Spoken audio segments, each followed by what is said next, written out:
gagala muna ang inyong Inday Dimple mga kalalabs ko. Ayan, manood tayo ng sabay-sabay tayong tingnan natin yung view ng Japan. Ayan mga kalalabs ko. Ang ganda ng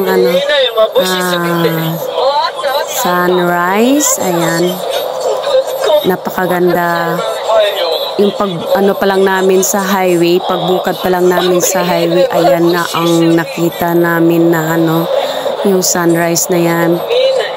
Blazing, super blazing sa aming araw na to kasi ang ganda yung bumukad ng araw na nakalalas ko. Ang ganda ng panahon, ang ganda ng araw. Kaya super blaze kami at binigyan kami ng napakagandang panahon yung araw na pamamasyal ng aming kasama ng aking pamilya. Ayan, ang ganda. Sabay-sabay tayong tingnan natin makalalas ko. Panoorin natin ang view ng Japan. Ayan, kahit paano makikita mo rin ang kagandahan ng Japan na kalalas ko. Kaya let's go! Sabay-sabay natin panoorin ang view ng Japan.